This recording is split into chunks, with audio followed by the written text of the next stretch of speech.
বন্ধুরা, স্পোর্টস নিউজে তোমাদেরকে স্বাগতম। একটি ইম্পর্টেন্ট টপিক নিয়ে কথা বলছি। বাংলাদেশের ক্রিকেটকে তুমি যদি 5 বছরের মধ্যে, জাস্ট 5 ইয়ার্সের মধ্যে যদি তুমি ইন্ডিয়ার মতো বা অস্ট্রেলিয়ার মতো অথবা নিউজিল্যান্ডের মতো যদি তুমি একটি টিম বানাতে চাও, বাংলাদেশকে দেখতে চাও, এত দাপুটে একটি টিম বানাতে চাও, কয়েকটি বিষয় 3-4টি বিষয় যদি চেঞ্জ করা যায় তাহলে ডেফিনেটলি বাংলাদেশের টিমও কিন্তু হয়ে যাবে অস্ট্রেলিয়ার মতো, হয়ে যাবে ইন্ডিয়ার মতো।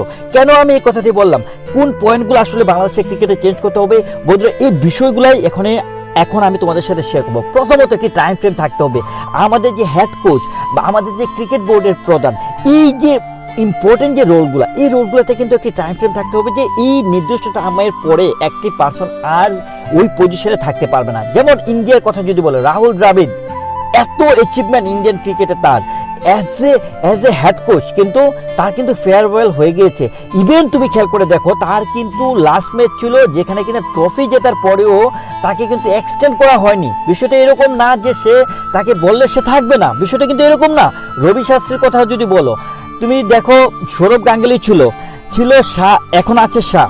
তো তুমি যদি তাদের যদি ক্রিকেট ফ্রেমটার কথা যদি বলো এবং তুমি অস্ট্রেলিয়ার দিকে তাকাও, তাদের ব্যাটিং ওডিআই ক্রিকেটের কথা যদি বলো, প্যাট কামিন্স ছিল ক্যাপ্টেন। এত সফলতার পরেও দেখা গেছে যে আমরা কিন্তু মিচেল মার্শকে দেখেছি টি20-তে, তাই না? তো তাদের কিন্তু একটা স্পেসিফিক প্ল্যান এবং স্পেসিফিক একটা টাইম ফ্রেম থাকে যে এই ফ্রেমের মধ্যে একটা পজিশন চেঞ্জ হতে হবে। বাংলাদেশের ক্ষেত্রে কি হয় যে একটা পজিশনের জন্য একটা পার্সন কিন্তু যুগ যুগ ধরে টিকে যায়। যেমন তুমি যদি পাপন স্যারের কথা বলো এবং বর্তমান সময়ে যদি আমি যদি বলি যে পরিচালক বোর্ডের যে প্রধান, তাদের কথা যদি, তারা কিন্তু এখন মনে হচ্ছে যে একদম আনলিমিটেড টাইমের জন্য কিন্তু পজিশনে বসে গিয়েছে, এরকম একটা কিন্তু ব্যবস্থা হয়ে গিয়েছে। এবং তুমি খেয়াল করে দেখো, বাংলাদেশের যে এই পজিশনগুলোতে টিকে থাকার জন্য যেভাবে আসলে যে প্রসিজারটা ফলো করে যেভাবে আসলে ভোটিং হয়, এই ভোটিংটা হচ্ছে যে কাইন্ড অফ যে একটা ছেলে খেলার মতো একটা ফাইজলামি, যে তারা জানেই যে নিজেরা কাকে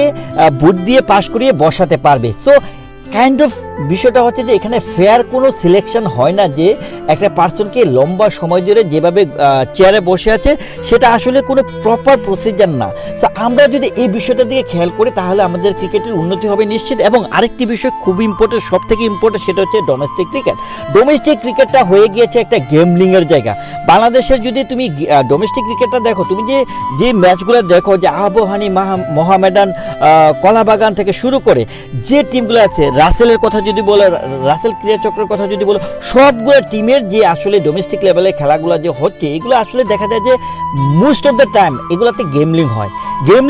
মানে কি, এখানে দেখা গেছে যে এই টিমগুলোর তত্ত্বাবধানে কারা আছে, বাংলাদেশ ক্রিকেট বোর্ডের যে যারা কিনা মেন যে টিমের সাথে যারা আছে, ক্রিকেট বোর্ডের প্রধান যারা, তারা কিন্তু ঘুরে ফিরে কোনো না কোনোভাবে বাংলাদেশের ডোমেস্টিক ক্রিকেটের ওই টিমগুলোর সাথে কিন্তু সম্পৃক্ত, যেটা করে বাংলাদেশের যেটা হয় যে তারা এই বিষয়গুলোতে প্রপার হস্তক্ষেপ করে না। এবং আমাদের কোনো প্রপার কোনো বোর্ড নাই যারা কিনা বাংলাদেশের এই যে গেমলিং, ডোমেস্টিক ক্রিকেটের মধ্যে যে মানে আনলিমিটেড গেমলিং হয়, প্রতি ম্যাচে গেমলিং হয়, প্রতি ওভারে গেমলিং হয়। এবং আম্পায়ারের কথা যদি বলো, সাকিব আল হাসান যখন লাথি মেরে যখন স্টাম্প ভেঙেছিল, কেন ভেঙেছিল, সে কিন্তু জানে যে এগুলোতে প্রতি ম্যাচে আসলে গেমলিং হচ্ছে। তো যে বিষয়টা এখানে ইম্পর্টেন্ট, যে এই যে তোমার এই সার্কাসগুলো যদি কন্ট্রোল করার জন্য যদি একটি স্বাধীন যদি একটি প্যানেল থাকে, যে প্যানেলটা কিনা বাংলাদেশের ক্রিকেট বোর্ডের স্বচ্ছতা জাস্টিফাই করবে, গেমলিং হচ্ছে কিনা এগুলো জাস্টিফাই করবে, ডোমেস্টিক ক্রিকেটে আরও অত্যাধুনিক টেকনোলজি আসলে ইউজ করার প্রসেস যদি আমরা করি, আন্ডার-19, আন্ডার-17 এই প্লেয়ারগুলোকে যদি আমরা স্বচ্ছতার সাথে যদি সিলেকশন করি। এবং আমি শুনেছি এবং ভালোভাবে জানি যে প্লেয়ারগুলো আসলে ন্যাশনাল লেভেলে চান্স পায় তাদের কিন্তু আসলে টাকা দিতে হয় অনেকেরই, যারা কিন্তু এক্সেপশনাল পারফরমেন্স করে তারা তো ডিফারেন্ট সিনারিও, বাট মেজরিটি প্লেয়ারকে কিন্তু আসলে টাকা দিয়ে কিন্তু আসলে এই ন্যাশনাল লেভেলেও কিন্তু আসলে ঢুকতে হয়। সো এই বিষয়গুলো যদি তত্ত্বাবধান প্রপারলি করা যায় তাহলে বাংলাদেশের টিম নেক্সট 5 ইয়ার্সের মধ্যে ইন্ডিয়ার টিম কি বলো, অস্ট্রেলিয়ার টিম কি বলো, সাউথ আফ্রিকার টিম বলো, যে কোনো টিমকে বিট করতে পারবে। বন্ধুরা, আমার যে এই পয়েন্টগুলোর সাথে তুমি কতটুকু আসলে একমত অবশ্যই কমেন্টস করে জানাবে। তোমরা ভালো থাকবে। Thank you so much.